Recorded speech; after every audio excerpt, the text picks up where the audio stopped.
Hey everyone, Mike here. First, I just want to say welcome to our digital worship service, especially to those of you who may be joining us for the first time. I'm thrilled that you're here, and I hope that this service will help you to grow in your faith. Second, I want to remind you that next weekend, we will not be having a digital worship service because we're launching what we're calling Communion Sundays. So for the rest of this year, on the fourth Sunday of the month, beginning next week on May 23rd, and instead of having a traditional conventional worship service and then relying on other programs for people to hang out after worship, we're going to hang out as worship. On Communion Sundays, hanging out together, being friends, building friendship is going to be our act of worship. So it's going to start at 10 a.m. Food trucks will be on site. They'll start serving brunch and lunch options around 10:30. You can stay as long as you want. The food is free, although there'll be opportunities for you to make donations if you'd like to do that. And don't forget, you are providing the entertainment. So bring with you all of your favorite tailgate activities, block party activities, all-terrain vehicles, farm animals, small aircraft, anything that you think is going to make it a great time for everyone who's here. So I hope to see you on the 23rd. Lastly, I hope that this digital worship service is a blessing to you. As I said a minute ago, we put a lot of time and thought into producing these and making them impactful, and we're going to continue to do that indefinitely. It is our hope, however, that everyone who calls Waterville Community Church their home would experience church as embodied relationships, being together with other people. Now, I know many of you at home feel the same way, but because of COVID, you still aren't real comfortable being at church in person. I just wanted to take a second to affirm you in that. I appreciate and respect your concern, so I understand not wanting to be indoors in a large group gathering. And I wanted you to know that just internally with our leadership team, we're having constant conversations about how to make our in-person experience safer and as safe as it can be for everyone who is here. So for the last month, as we've been gathering in person, it's been a pretty full house. And so we're trying to figure out how to respond to that and what do we do moving forward. I just want you to know those are complicated conversations. There are a lot of moving pieces. It's not as easy as just, hey, let's just add a service. But we're working on that and talking that stuff through. So I just want to affirm you. I appreciate and respect your concern. And we're working very hard internally to try to address that. In the meantime, just continue to be patient with us as you have been, and thank you so much for that. Obviously, continue to take advantage of this digital worship service every week, and perhaps come and be a part of Communion Sunday. Communion Sunday, at least in the warmer months, are entirely outdoors, so it'll be an opportunity for you, whether you're a regular attender and there's just people that you're dying to see because you haven't been around in a while, or you've never been here in person, but you kind of want to check out what our church is like. In person. Communion Sunday would be a great opportunity for that while also still allowing you to kind of manage some of those things that concern you. So regardless, again, I just want to welcome you to our worship service today. Thank you for joining us. I hope today's service is a blessing to you. Now let's worship together.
All right, well, welcome everyone to the final Sunday in the Easter season, which of course means this is the seventh and final message in our Easter season series that we've called Recognition. Throughout this series, what we've been doing is we've been looking at passages of Scripture and sort of reflecting on the learning that took place for the early disciples between Jesus' resurrection from the dead and his ascension back to heaven. Right? This was the period of time where Jesus had taught them many things. He had modeled many things for them. They had had any number of experiences. But following Jesus' death, which produced sort of a crisis of faith for them, it really wasn't until the resurrection that many of the things that he had told them and modeled for them started to make sense, where the pieces started to come together. They began to recognize who Jesus actually was, and that, of course, in turn had an impact on their understanding of who they were supposed to be, right? Their self-understanding, who they were going to be moving forward. And that was the point, I think. That was the point of this resurrection season and all of Jesus's post-resurrection appearances before his ascension. He's back from the dead, but he's not staying forever. And so his disciples are going to have to go on living in the world without the consolation of his physical presence. They're going to need to be convinced. They're going to have to be driven by convictions regarding who Jesus really is and, in turn, who they are. And that really began to happen for them, I think, during this Easter season. So we've just been looking at different texts and stories and kind of reflecting on those from that angle. What did they learn? What did they recognize? And how does that inform our faith today? The text we're going to look at during our time today really serves as, I think, really a fitting wrap-up for this series, and also I think will end up being a really helpful bridge into the next season or next series that we're going to do, that we're going to call Christ and Culture. We're going to spend all summer and most of the fall talking about the relationship between the Jesus movement, the church, and the broader culture. And this will sort of jumpstart us into that conversation. What we're going to see in our passage today is that the disciples had to come to a recognition of Jesus's relationship to the broader culture, which then, of course, informed how they were to think of themselves and their relationship to the culture in which they found themselves, and then, obviously, in turn for us, our relationship to the culture in which we find ourselves. So the passage we're going to look at comes to us from the Gospel according to John, chapter 17, starting in verse 6. This is what it says. I have revealed you to the ones you gave me from this world. They were always yours. You gave them to me, and they have kept your word. Now they know that everything I have is a gift from you, for I have passed on to them the message you gave me. They accepted it and know that I came from you, and they believe you sent me. My prayer is not for the world, but for those you have given me, because they belong to you. All who are mine belong to you, and you have given them to me, so they bring me glory. Now I am departing from the world. They are staying in this world, but I am coming to you. Holy Father, you have given me your name. Now protect them by the power of your name, so that they will be united just as we are. During my time here, I protected them by the power of the name you gave me. I guarded them so that not one was lost, except the one headed for destruction, as the Scriptures foretold. Now I am coming to you. I told them many things while I was with them in this world, so they would be filled with my joy. I have given them your word, and the world hates them, because they do not belong to the world, just as I do not belong to the world. I'm not asking you to take them out of the world, but to keep them safe from the evil one. They do not belong to this world any more than I do. Make them holy by your truth. Teach them your word, which is truth. Just as you sent me into the world, I am sending them into the world. And I give myself as a holy sacrifice for them, so they can be made holy by your truth. This passage begins with Jesus saying that he revealed the Father to those who had been given to him from the world, or out of the world. Now, on one level, that phrase, the world, it just means out of human culture. Right? All human beings are encultured beings. We live out our lives in the context of culture, which is probably best thought of as a system of beliefs, behaviors, artifacts that express the life of the shared life of a group of people. So when Jesus says that he revealed the Father to people from the world, or those given to him from the world, on one level, he's just referring to people coming from culture. Right? When they came to Christ, just as we come to Christ, they came to him as people out of a particular culture. They weren't blank slates. They had beliefs and behaviors, attitudes and perspectives that had been shaped by the world in which they live, and so do we. Now, on that level, the world, that phrase, the world, it's a benign term, right? Fish swim in water, humans swim in culture. That's just the reality of it. On a deeper level, the world may also, that phrase, the world, Jesus uses in this passage, may also reflect something about culture. Specifically, something about culture that may not be good for us, that may be antithetical to God's good intentions for human life. So when Jesus says that he revealed the Father to those given to him from the world, he may also mean that prior to coming to him, the disciples had been operating according to a different set of values.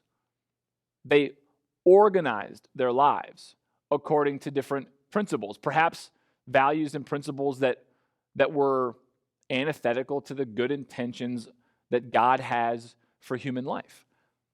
And Jesus does seem to have that meaning in mind, because one of the things that he says in this passage is that he shared with these disciples a message that had been given to him by the Father.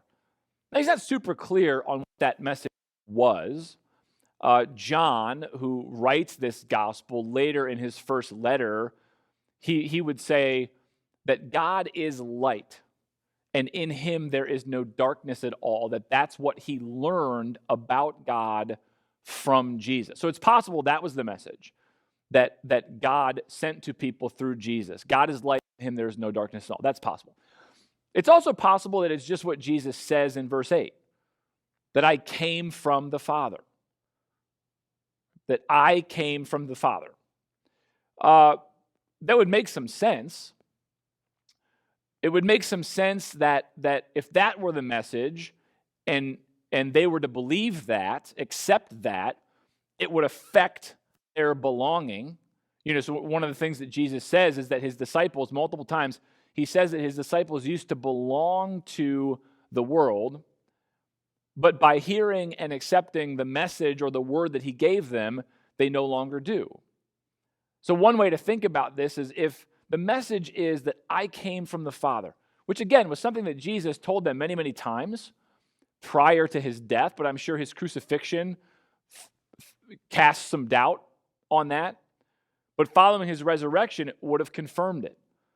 His disciples would have been absolutely convinced that Jesus did, in fact, come from the Father. And if that's true, well, you got to listen to him.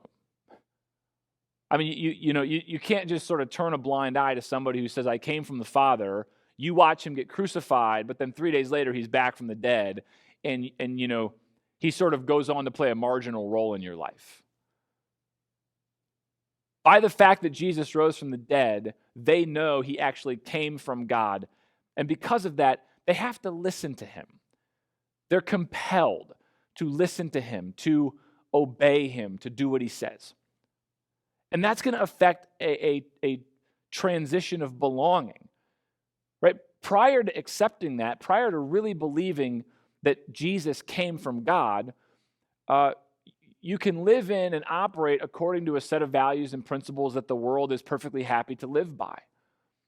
But at the point you realize that Jesus came from God by virtue of the resurrection, and you begin to realize, okay, he's the person I have to listen to. He's the person I have to follow. He's the person I have to obey. Well, now you don't belong in the world anymore the way that you used to. Right? You're operating according to a different set of values, living according to a different set of principles, marching to the beat of a different drummer. It affects your belonging. as Jesus said it did for them. It also would go a long way to explain the hostility. Jesus says that they accepted the message he gave them, that they no longer belong to the world, and that the world began to hate them for it. Why is that? Why would the world care? Why should the world care that a group of people decided that they're going to place their faith in Jesus and follow Jesus? Well, because when you believe that Jesus came from God, that he was crucified, and that 3 days later he rose from the dead, okay, you believe he's now Lord over heaven and earth. You're choosing to listen to him and obey him because you believe that he came from God and that he rose from the dead. But if it actually happened, well, then everybody should be listening to him. Everybody should be obeying him. By you choosing to actually do it, by living according to a different set of values, a different set of principles, marching to the beat of a different drummer, your life becomes an implicit judgment. You don't have to explicitly do it. You don't have to go around saying, I think you're wrong, I think you're wrong, I think you're wrong. The fact that you live according to a different set of rules is already an implicit judgment on the way the world does its business, on the way the world operates. And of course, nobody wants to feel like they're being judged. Nobody wants to feel like they're being told they're doing something wrong. And so the world lashes out. The world takes an antagonistic stance toward the people who are following Jesus. Of course, nobody wants to live like that. Nobody wants to live as a target of cultural hostility. So what are the disciples' options? I mean, they know that they can't be unfaithful to Jesus. They have to honor Jesus and listen to Jesus and obey Jesus. But at the same time, they don't want to walk around, like with a target on their back. Classic options would be to separate, to run away, right? If the culture in which you live doesn't seem to be operating the way you think it should, because Jesus is Lord over heaven and earth, one solution is to just separate yourself from that culture. Go off, form a commune, create your own cultural, enclave that operates the way that you think it ought to operate, or the way you think God thinks it ought to operate. That'd be one option. The other option would be corporate takeover. Keep yourself embedded in the culture in which you live, but try and force that culture to operate the way that you think it should. Unfortunately, Jesus' prayer makes both of those options non-options, because Jesus' life made both of those non-options. So on the one hand, separating, Jesus doesn't pray that his disciples would separate themselves from the world.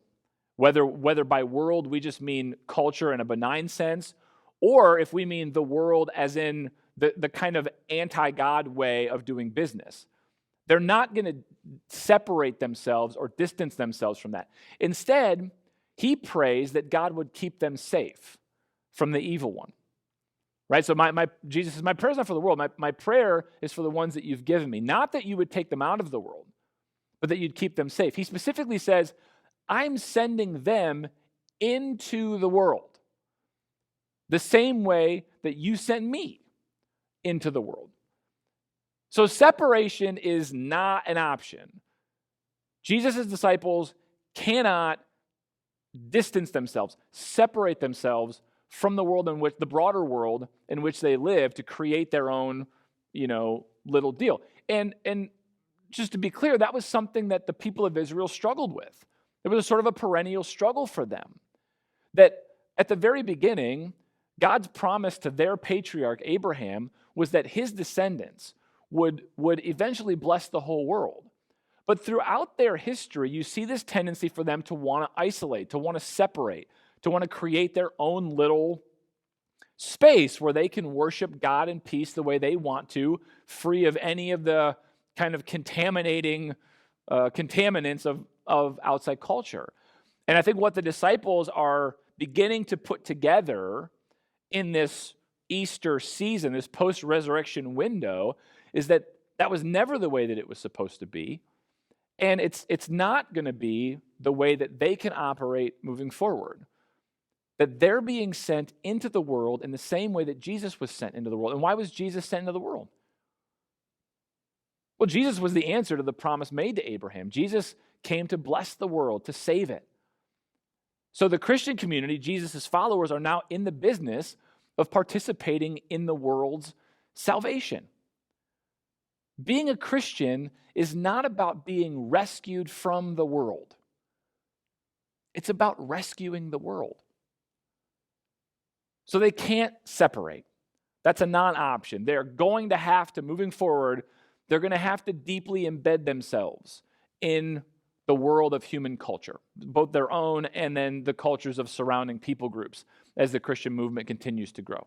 That was something that they began to recognize, I think, during that Easter season. Something that Jesus tried to tell them, something that's been a theme in the story from the very beginning, but that they were not fully clear on. So what about corporate takeover? Why don't we just try and sort of forcibly transform culture to make it work the way that we think it ought to work? Well, going into the world as Jesus went into the world isn't just about where we live, it's also about how we live. How did Jesus live? With relationship to the broader culture, both his own, his sort of Jewish subculture, but the broader Roman culture or the culture of the world beyond sort of their physical borders. How did Jesus live? How did he operate? Well, it's a little complicated. On the one hand, we know that Jesus was often critical of the world in which he lived, of its religion, of its politics, even of its popular life in some regard. In other words, Jesus didn't approach culture with this kind of uncritically affirming attitude, as if, hey, everybody, you just do what you want to do, and it's totally cool, and hey, to each his own, and man, let's just love each other, man, and whatever you're into. Jesus didn't interact with his culture that way.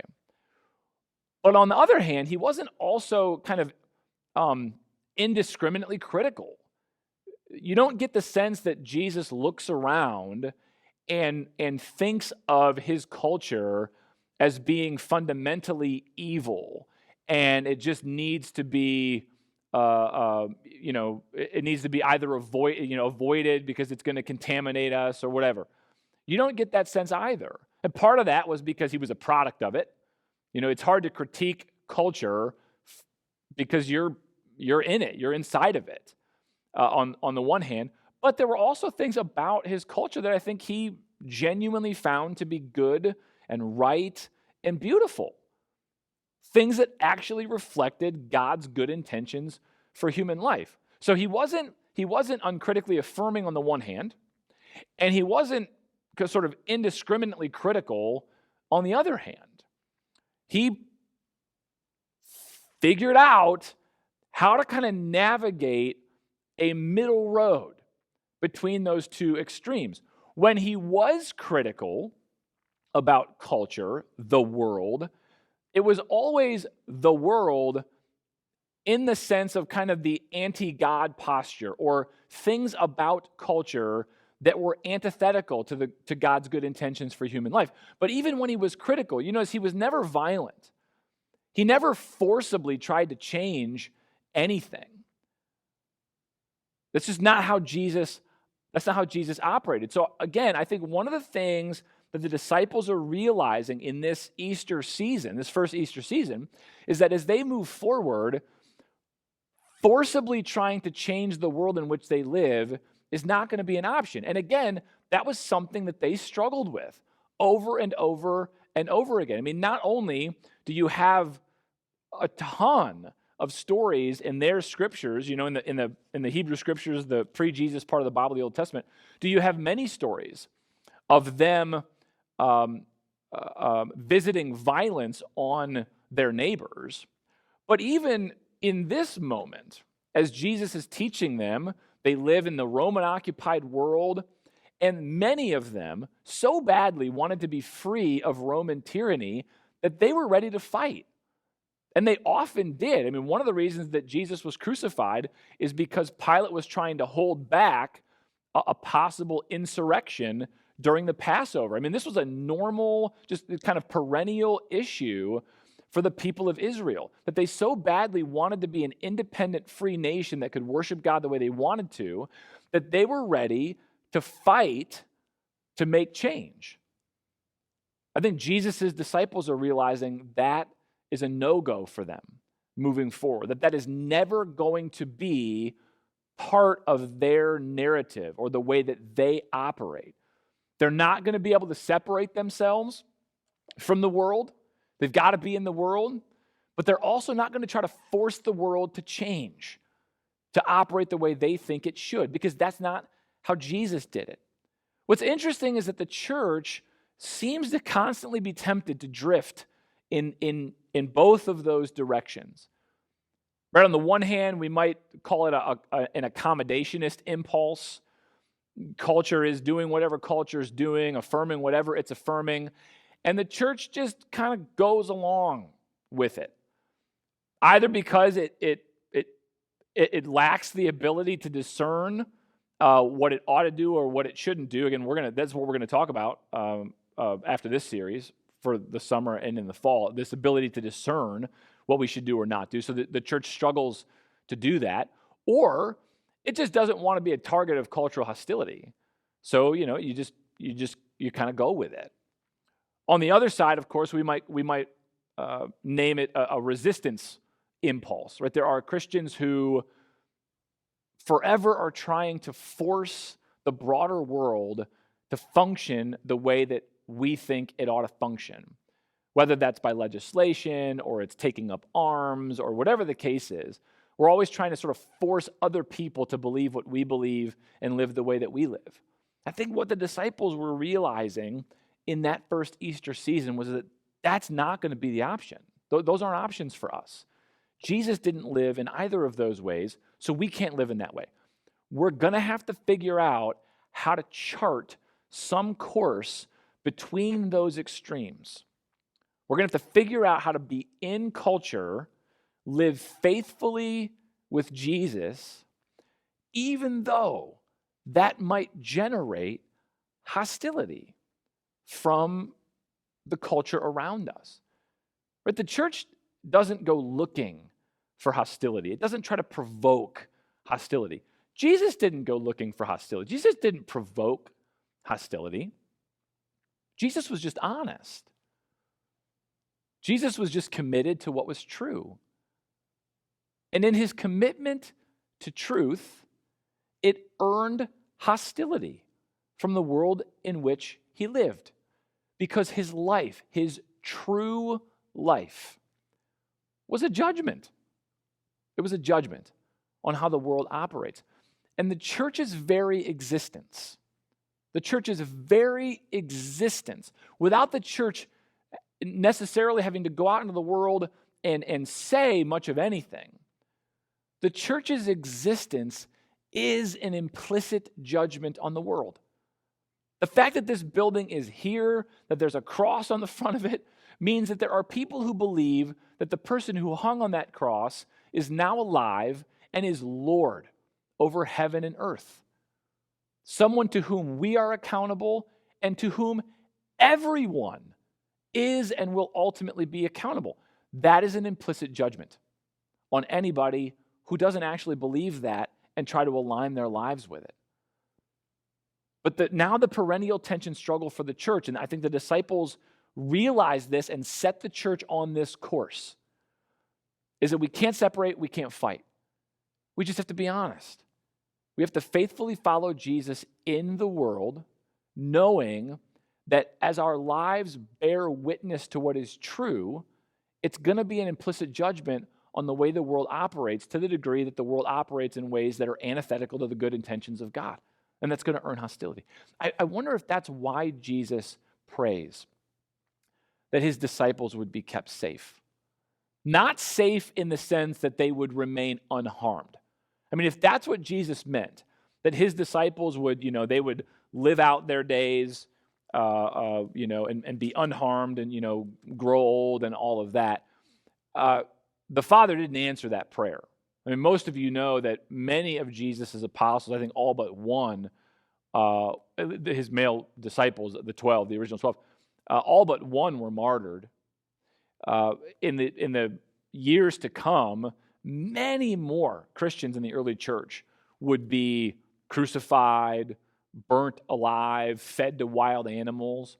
And over the course of the church's 2,000-year history, millions of people have been martyred because of their faith in Jesus. Jesus wasn't praying that his disciples would remain unharmed. He was praying that they would remain the church. He wasn't praying that they would remain unharmed. He was praying that they would remain the church, even if it meant they experienced harm. I mean, to use his language, where he says, Father, protect them so that they will be united just as I am in you and you are in me. That they'll stay together. What it means for them to be protected by Jesus' name. That's language Jesus uses. Father, protect them by the name you gave me. Again, it's about identity. It's about holding them together. That Jesus' prayer was as they navigate this world, they got to be in the world. They can't separate. They can't fight. They just have to live lives that bear witness to what is true and that might earn them hostility. That they wouldn't kind of cave to the hostility. That the pressure or the temptation, Jesus says protect them from the evil one. I want you to think about the temptations that Jesus faced in the desert wilderness prior to the start of his public ministry. I think this is an echo of that scene. Jesus is praying that his followers, his original disciples and you and me, that they would overcome, that we would overcome the same temptations that Jesus overcame, so that we can bear witness to what is true just as he did. Knowing that that's going to be an implicit judgment on the world, that that's going to earn hostility, persecution, struggle, perhaps even death. But that in all of that we would remain faithful, that we would stay together, that we would remain committed to our identity as followers of Jesus Christ in the world. I think that is what's going on in that first Easter season. These disciples are realizing that contra, sort of their identity as the people of Israel, they're not meant to be a separatist movement. That God did not send Jesus in order to rescue some people out of the world. He sent Jesus to rescue the world. They are partnering with Jesus in the business of bringing about the world's salvation. They have to be in it. They're for it. The world is being blessed through them. They're finally beginning to recognize that. But the way in which that salvation process is going to happen isn't by corporate takeover. They're not going to force the people around them to believe what they believe and live the way that they live. And that was the temptation Jesus faced in the desert wilderness, right? Bow a knee to Satan and you can have all the kingdoms of the world. That's not the way in which we participate in the world's salvation, in the world's rescue. What we do is we live lives that bear witness to the truth. We live honest lives, just as Jesus did, knowing that may earn hostility, and on occasion, that hostility may even help us to bear witness to what is true. That in the same way Jesus allowed himself to be crucified and 3 days later rose from the dead, it is the testimony, the witness of the church, oftentimes the martyred church, that helps to move the story along, to spread the good news about what is true and to rescue people from the dominion of darkness that we live in. This whole series has been about the recognition that took place in that first Easter season. All the things that Jesus tried to tell them that kind of fell on deaf ears started to become clear to them between Jesus' resurrection and his ascension from the dead. They began to recognize who Jesus actually was, God in the flesh, sent from God. And that through Jesus' life, death, and resurrection, they began to recognize who God is. That God is light, that in him there's no darkness at all. They began to recognize who they were supposed to be, who they were always supposed to be. They were supposed to be God's partners in the world, bringing about the world's rescue, the world's salvation. And the way they would do that is by living like Christ together in the world. Jesus says, I give my life as a sacrifice so that they can be made holy. The church becomes a kind of sacrificial offering to the world. I hope throughout this series, the different things that we've talked about, it's been encouraging to you, convicting, challenging. It's helped you to see the way in which the Christian movement began and how it's grown over the years and how still today our faith is so dependent on the things that they began to recognize. Who Jesus was and ultimately who we are supposed to be.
Well, as we leave church today, we also leave this Easter season behind us, this season of learning, this season of recognizing who Jesus is and who we're supposed to be. We enter into the world, and we also step into what the church calls the season of the church, where we spend time talking about who we are and what it means to be the church in the world. So we're going to spend the next several months talking about. We don't separate and hide, but we also don't fight and try and take over. We simply try to follow Jesus, to let our lives and our words bear witness to what we believe to be true, with a willingness to suffer the consequences for it. I pray that you'll have the faith to live that way this week. Let me pray for us. God, we thank you as always for your great love for us. We also thank you for your great love for the world. Thank you for calling us into partnership with you for the salvation of the world. Father, give us faith and strength to resist the temptations to run and hide or to try to force the world to be what we think it should.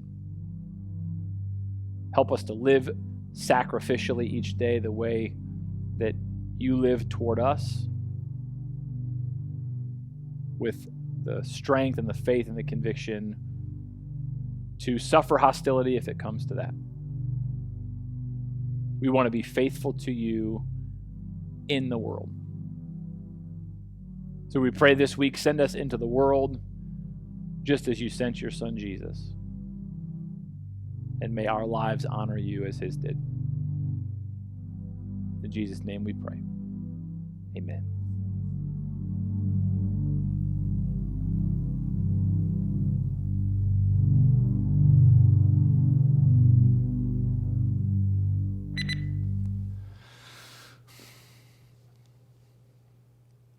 Hey everyone, Mike here first.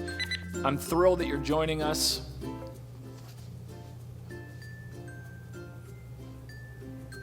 Hey everyone, Mike here as worship.